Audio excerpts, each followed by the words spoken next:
Mayor and council encouraged the seminar that we are ready to have. They understand the importance of the struggles and want the residents to know we are here. We are happy to have with us Dr. Barbara Gondek of the Center for Family Guidance. She is a licensed social worker. She will speak to us regarding the importance of dealing with some. So before I introduce her, I ask that you take a moment to take a pen and a pencil, because she has some very good information you might want to drop down. And at the end of this seminar, feel free. She will supply telephone numbers, as will I, should you need more information and like to speak either to Barbara at her office or myself here at the Community Affairs Department. So at this time, I'd like to introduce Dr. Garb. And Barbara, I'll send it to you. Thank you, Monica. I'd like to begin this morning with a poem called Hope, and it's written by Maud Nizam bin Salahuddin. The day will come when there's victory over COVID-19, freedom from the battle, wash away all the tears, sadness from uncertainties. The day will come when there's victory over COVID-19, family and friends reunion, sharing moments of happiness, strengthen back the bonding. The day will come when there's victory over COVID-19, students return to school, adults embrace the new normal, and enjoying every single second. I'd like to zero in on that last line, enjoying every single second. What stops you? What stops me from enjoying every single moment right now? If you are watching this webinar, it means you are alive. Celebrate the fact that you are alive. In this slide that you see that says coping with uncertainty, where does your eye zero in? Does it zero in on that deluge of water coming down? Or are you focused on the rainbow behind the water? It's all about perspective. For a moment, think back to January of 2020. What was a typical day like for you? For me, it was getting up, getting ready for the day, having breakfast, spending some time in prayer, getting in the car, going to work, spending 8 or 9 hours listening to people. At the end of the day, getting back in the car, going home, getting dinner, relaxing in the evening, going to bed, and starting over the next day. Well, what has changed? Fast forward to February of 2021. In everything I've just said, the only thing that has changed for me is I don't have to get into the car to go to work. I go from upstairs to downstairs, turn on the computer, and my day begins. When COVID-19 hit, there was a lot of uncertainties that happened. We had to shelter in place. We now had to wear masks. The stores were closed. We could not go out to eat. We were sheltering in place, we were social distancing, and I prefer, rather than saying we're social distancing, we are physically distancing. Because if we truly were social distancing, we would not be talking to people on the phone, we would not be even having this video chat, because we would be socially distancing. Kids were now doing homeschooling rather than going out to school. All in all, what happened is we focused on the things we cannot change. In essence, we lost control. Our perspectives changed. And I'll give you an example. The examples that I use throughout this are true examples. I have a gentleman as a client, and when COVID hit, he was really, really upset. And what he got upset with was he could not go to the gym. And he was going on and on about the fact that he couldn't go to the gym. And I asked him, well, how many days did you go to the gym before COVID? And he said, oh, I never went to the gym. Well, why is it so important you can't go to the gym now and you never went before? And he said, it's just the fact that I can't do it. And he was projecting himself into the future because, again, this was March of 2020. And in January of 2021, he was retiring and thought he would go to the gym. Another gentleman, same story, upset about not going to the gym. And he himself went 3 days a week. So I said, well, are you exercising? And he said, well, no, I can't go to the gym. Doesn't mean you can't exercise. He and I sat down, and I happen to have Comcast and he has Comcast. And I showed him how to get on. There's lots of free exercises. As a result, 3 days a week, turns on the TV and he does his exercise. He changed his perspective. His perspective was, I can only exercise in the gym. No, now I can exercise at home. Let's face it, we as human beings do not like to be told what to do. We have no control over some of the things that have happened during COVID. But what we can focus on is, where do we have some control? We have to change our mindset. What is under my control with COVID? I can respond to uncertainty. I can prepare. I can do things a little differently. I have the ability to respond. I can limit my travel. I don't have to go window shopping. I don't have to go visit people. I can wash my hands. How many times have you been reminded, wash your hands? I can limit my news consumption, and that's an important one. That truly is under our control. I have clients who in the beginning watched the news 24 hours a day, no exaggeration. And what they zeroed in on were numbers. How many people have the coronavirus? How many people are in the hospital? How many people are in ICU? To the point that I said, and I had no idea, how many hospitals in the state of New Jersey? At the time I looked it up, there were 73. There's now a few less. I have no idea how many beds are in those hospitals. There's 20,000 beds in the hospitals in New Jersey. If 5,000 people have the virus and 5,000 are in these hospitals, that means there's 15,000 in the hospital who do not have the virus. If 1,000 are in ICU and there's 19,000 beds in the hospital, 20,000 beds in the hospital, means there's 19,000 people in the hospital who are not in the ICU. It's doing some research. Physical distancing, that is under my control. Something that I may not like because I can't visit people to the ability I would like to. However, when I came to the Evesham Municipal Building today, I'm not physically distancing. I'm sitting in a room by myself in front of the computer, but I've spoken to Monica, I've spoken to the police officer at the door. I'm not physically distancing from them. I'm not sitting down across from them and having a meal, but I am physically distancing. And the most important one is kindness and self-compassion. Be good to yourself. Be kind to yourself. That's a very key one. Now let's focus on what's not under my control. Other people's reactions. What they do, not under my control whatsoever. I may not like what they do, but I can't control it. I can't control the accuracy of the statistics. That's out of my control. When the pandemic will end, I have no control over that. How the virus evolves, I have no control over that. And the presence of uncertainty. I have the control how I respond to uncertainty, but I have no control over the fact that uncertainty is there. And let's face it, in life, there are uncertainties. I have no idea whether a pipe's going to burst in my house. I have no control over that. I have no control to some degree if there's going to be a major health issue in my life.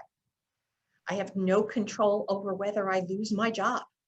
If I spend time worrying about those things, I'm missing out on today. I have no control over uncertainty, but what I do have control over is my mindset, what I think about the situation. How many times have you heard, is the glass half empty or is the glass half full? When we look at this, where do you zero in on? The water that's in the bottom half of the glass, that the glass is half full? Or do you look at, oh my heavens, I don't have a full glass of water? Recently, as yesterday, I saw a quote that said, the pessimist sees the glass as half empty, the optimist sees the glass as half full, and the realist says, I'm grateful I have a glass. What do we zero in on? Eleanor Roosevelt is quoted as saying, yesterday is history. Tomorrow is mystery. Today is a gift called the present. For people who are depressed, they focus on yesterday. For people who are anxious, they focus on tomorrow. What we need to do is focus on this present moment. You may have heard a lot through media about mindfulness and the importance of mindfulness. Basically, what mindfulness says is being aware of this particular moment. None of us have 11:10 on February the 5th, 2021. It's over, it's done, it's never coming back. None of us have 11:20 on February the 5th, 2021. It's not here yet. All I have is this moment, 11:12. And what I do with this moment is what matters. When the COVID started, Dan Harris, who's an anchor on Weekend Good Morning America, started doing mindfulness meditations on YouTube every day in the beginning of COVID. It lasted about 20 minutes. Dan Harris suffers from anxiety and panic attacks. And when he got help, he learned mindful meditation, and he practices that every single day. You can very easily YouTube mindful meditations, and there are thousands of them on YouTube. What happens when there's uncertainty? I feel powerless. I start to worry. And what happens in my worrying is that I lose the joy of this present moment. If I'm worried about, well, you know, they're talking Sunday, there's going to be snow. Oh my heavens, is it going to be 4 days of snow like we've had now? It's not snowing right now. It's not even raining right now. I'm losing today because I'm worried about something that's going to happen in the future. And worrying drains our energy. It robs us of our sleep. Many people who suffer anxiety go to bed and their mind is just spinning with lots of thoughts. It's like the hamster on the wheel. It is not the situations that cause us to worry. It is what we tell ourselves about the situation. And I'd like to teach you, when I asked Monica to have you get paper and pen, this is one of those times I think it would be important for you to draw this triangle. It's called the cognitive triangle. And what the cognitive triangle says is our thoughts create how we feel creates our behaviors. Our behaviors create new thoughts. We do this triangle all day long, and we pay no attention to it. If we pay attention to anything, we pay attention to what we feel. And when I say to patients, what are you feeling? I'm feeling sad. Well, what's running through your head that's creating that? Because every feeling is started by what we tell ourselves. And usually the answer is, I have nothing in my head. I'm not telling myself anything. Dr. Sanjay Gupta, in his new book, Keep Sharp, says that the brain has tens of thousands of thoughts a day. Now, I don't know about you, but I know if somebody said to me, Barbara, sit down and write down all the thousands of thoughts you've had today, that I couldn't do that. There's way too many of them. But if somebody said to me, what are you feeling and what are you telling yourself? I can sit down and say that. So I'm going to give you an example of this. Excuse me. When COVID first happened and on the news, and it was days of this, they would show you the empty shelves where the toilet paper and the paper towels are in the grocery store. So what that tells me is, my thought is, oh my God, there's not enough toilet paper. What am I going to do if I run out of toilet paper? Oh, I got to run out to the store. So my thought is, what am I going to do if I run out of toilet paper? And I keep playing that over and over again. I start to feel panicky. What do? I run out to the store and I'm buying lots of toilet paper. Then I come home from the grocery store and I say, gee, I bought 20 rolls of toilet paper. Do you think I have enough toilet paper? Oh, tomorrow I got to go out to another store and get more toilet paper because what if I run out? Now I'm panicking and I'm stuck in that cycle. The reason that the shelves were empty is because people did that. They panicked, they hoarded. Okay, I'll give you a positive way of looking at this. If I wake up in the morning and the sun is shining, I am energized. I just love to see the sun. So if I'm energized, what's my behavior going to be that day? My behavior is going to be, I'm going to go on with my day and I'm going to get a lot accomplished. And then my new thought's going to be, wow, this was a great day. Now I'm relaxed and I can enjoy whatever I do for relaxation. I may pick up a book and read it. So this triangle works for both positive and negative. The thing I would ask people to be aware of is when somebody says, what are you feeling? Or how are you feeling? People will say, I'm fine. The word fine, and again, this would be another time for you to write down the word fine, F-I-N-E, stands for feelings inside, not expressed. When somebody uses the word I'm fine, it's a stop sign that says, don't ask me any more questions. And that's what happens. We don't ask any more questions after that. Or people will say, oh, I'm good. Good is not a feeling.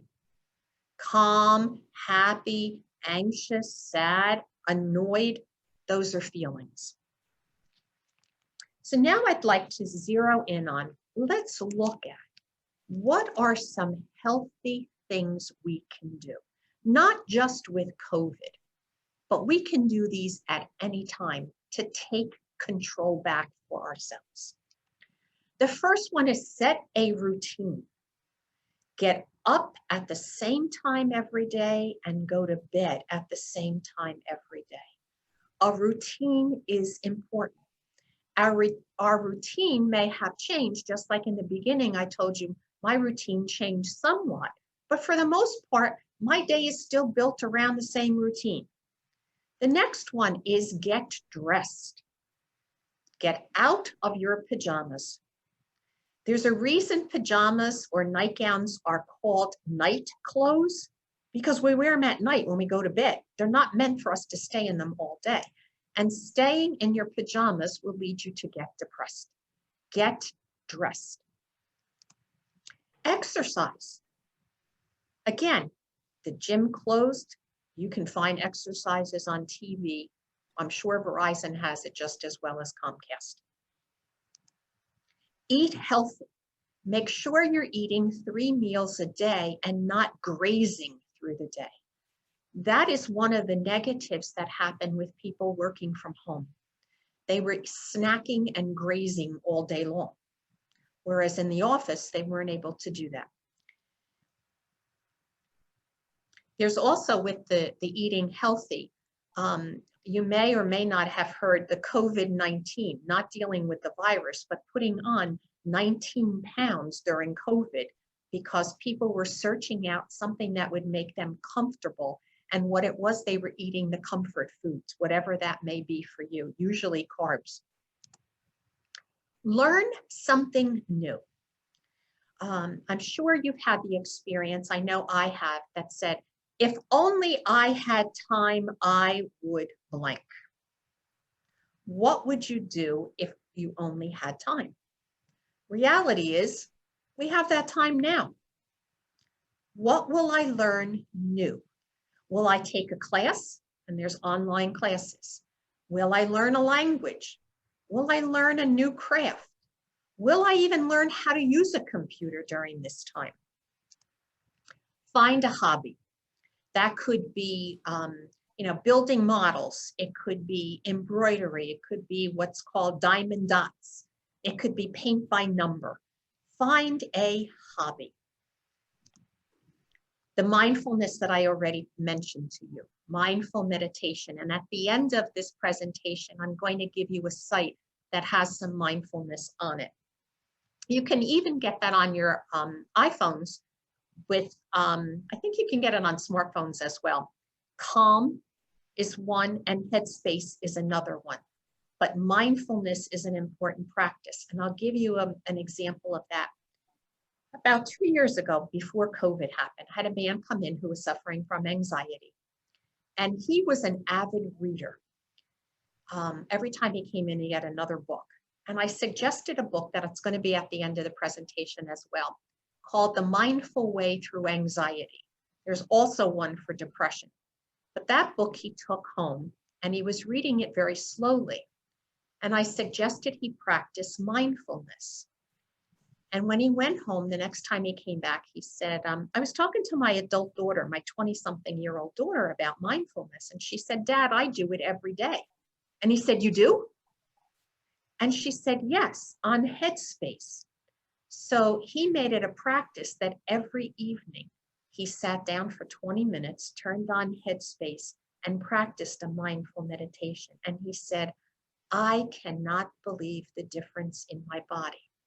And his way of describing it was, he said to me, you know, Barbara, when I wake up in the morning and I'm up before anybody else and the house is really, really quiet, he said, that's what I feel when I do mindfulness. He said, people are home at the end of the day. He said, I put my earbuds in, I turn on Headspace, and I have that exact same quiet and peacefulness.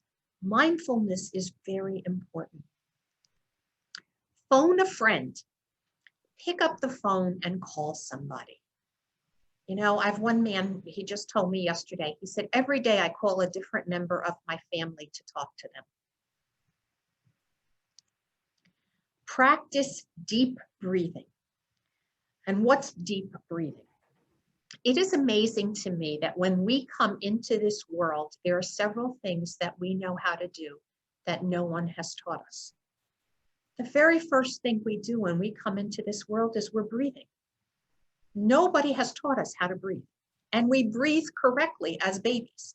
So we know how to breathe, we know how to suck, we know how to swallow, we know how to cry, we know how to pee, and we know how to poop. And nobody's taught us that. Unfortunately, as we get older, we forget how to breathe correctly. So I'm going to ask you now, take your thumb and put it in your navel and flatten your hand on your belly and put your other hand on your chest. I'm going to try to stand and see if I can show you this. Okay? So what you want to do is have one hand here and one hand on your chest and breathe. Which part of your body goes out more, your chest or your belly? If it is your chest, you're breathing very shallowly. The belly is what needs to go out. We have, again, when we sleep, and babies automatically do belly breathing. We don't go to bed and say, oh, now I have to switch my gears and do belly breathing. We automatically do it.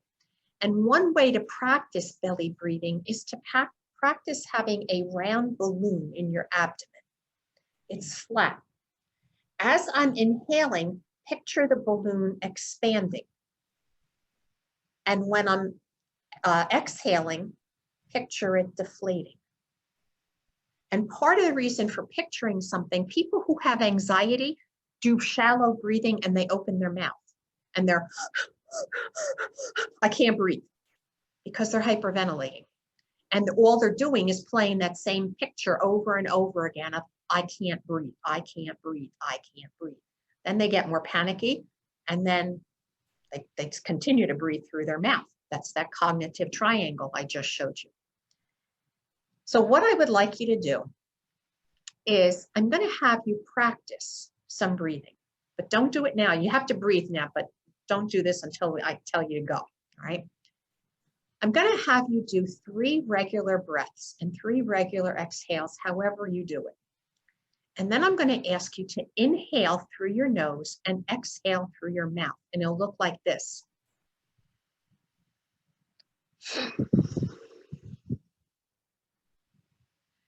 Do 3 regular breaths right now, followed by 3 of them where you inhale and you blow out to exhale. Go.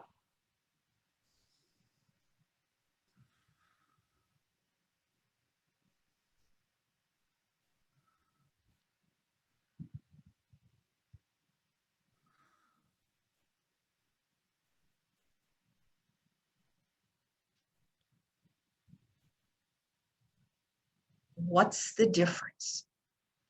Hopefully, you've experienced when you're exhaling and you're blowing it out, you can feel relief through your body. It's a letting go. I'm going to try to do this, and it's a little bit hard to do on a Zoom, is a progressive muscle relaxation exercise. So again, stick out your arms and make 2 tight fists, as tight as you can make them. What do you feel going up and down your arms? You can feel the tension. Now do this, let go. Can you feel the release of what's going on? That's part of progressive muscle relaxation. Again, at the end of this video or this presentation, there's going to be some websites to look at. And the first one has 2 progressive muscle relaxations. Progressive muscle relaxation, when you're having somebody lead you through it, starts at your head and goes to the soles of your feet. Takes about 15 minutes, but it's tightening the muscles and letting the muscles go. Start a gratitude list, and every single day add 1 new thing to your gratitude list. I am grateful for blank. Now, we can also acknowledge how we feel. That's in our control. Many times people aren't aware what they're feeling. You can journal about it. Let me write about how I am feeling right now. We can also draw our feelings. And I'll give you a concrete example of that, because we tend to use the same words. If I'm saying I'm in pain, my definition of pain and your definition of pain may be 2 different definitions. Had a client several years ago who had fibromyalgia. And she came in one day and she was really annoyed. And I said to her, "What's wrong?" And she said, "Oh, my boyfriend. I came home from work and he said, 'How are you feeling?' And I said, 'I'm in pain.' And he said, 'Go take an aspirin.' And I exploded.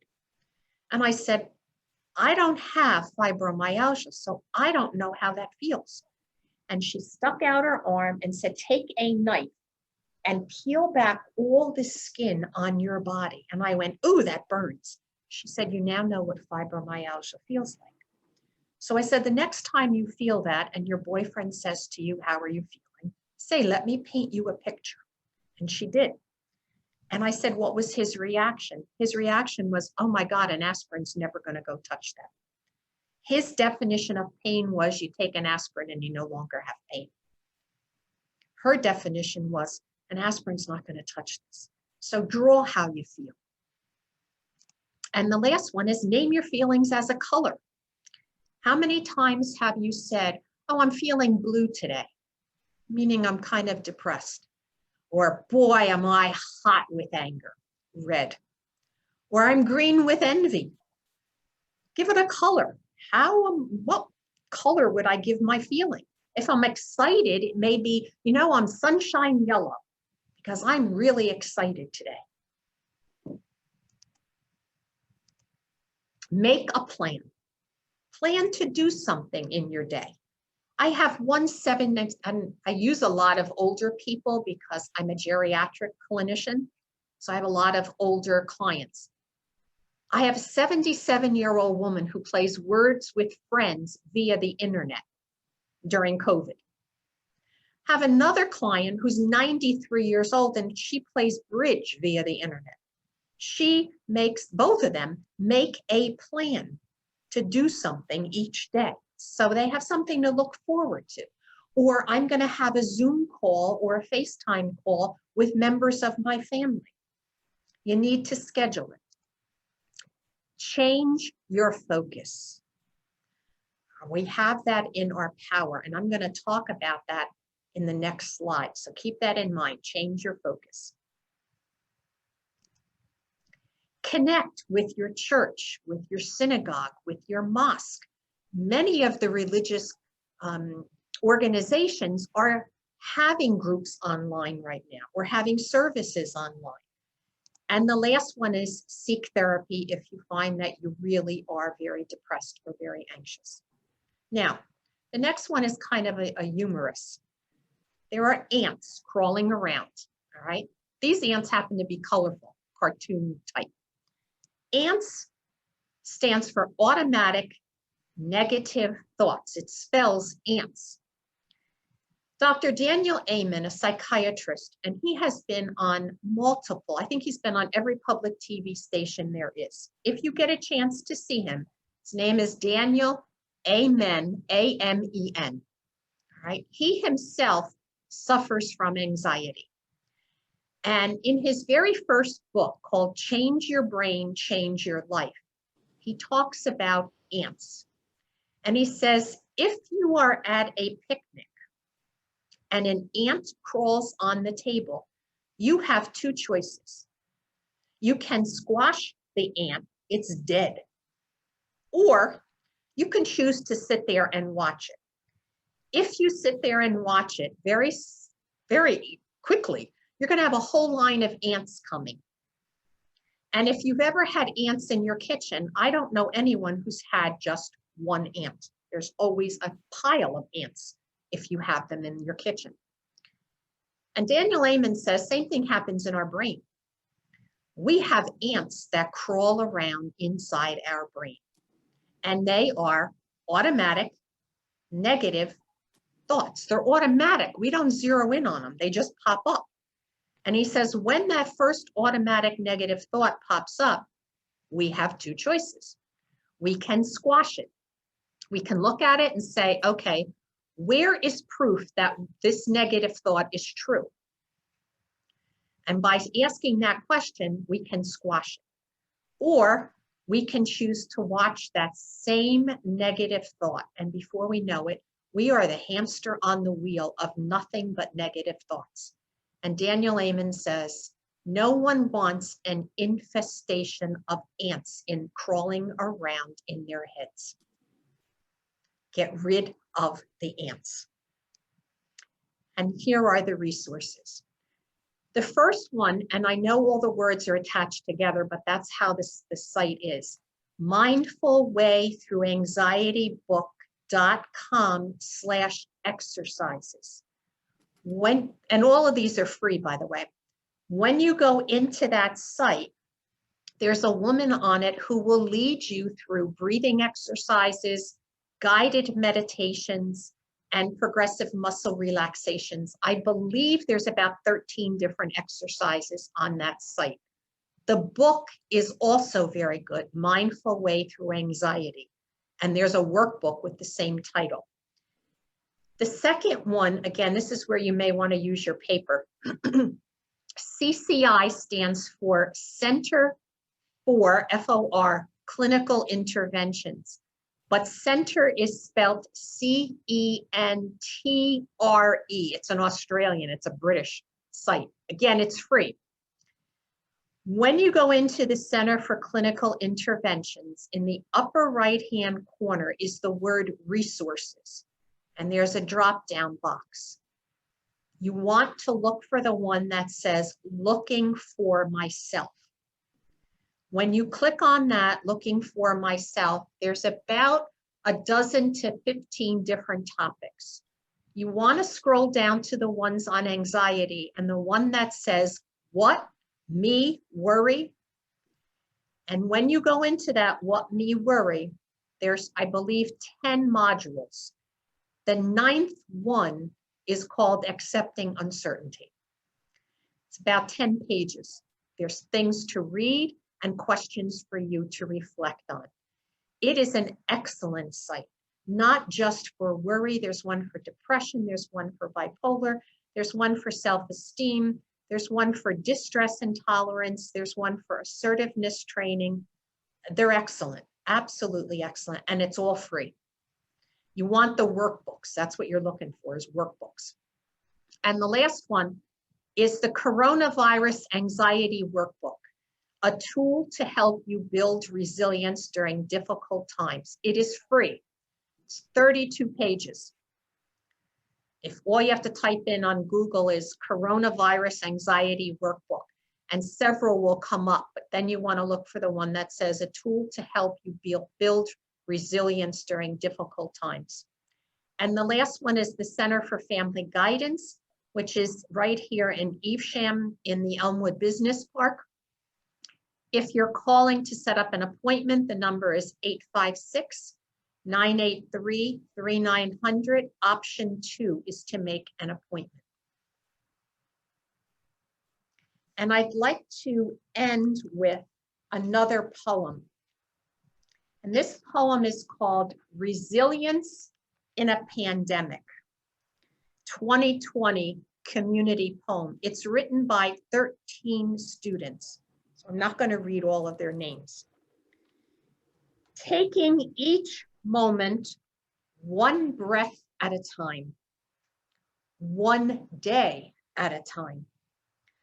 My resilience has surprised me as I'm getting comfortable with living with uncertainty.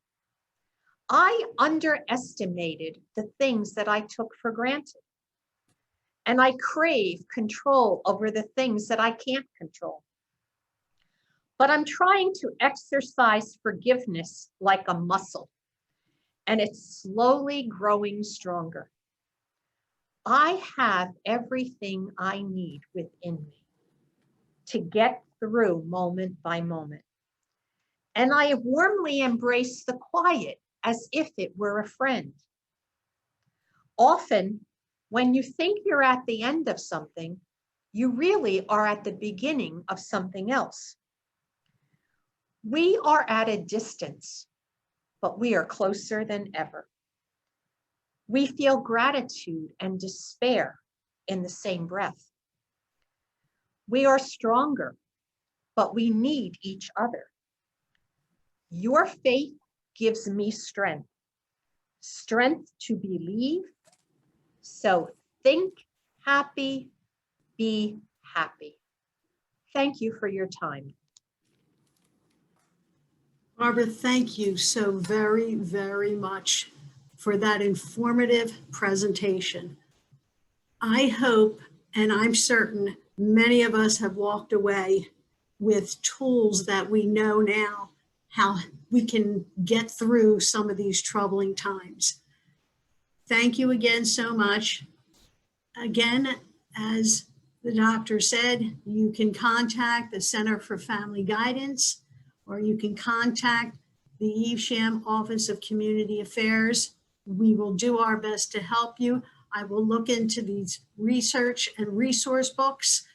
So I'm happy to try to help you. If not, I will navigate you to where you need to go. Dr. Gondak, thank you so much again. You're welcome. Take care.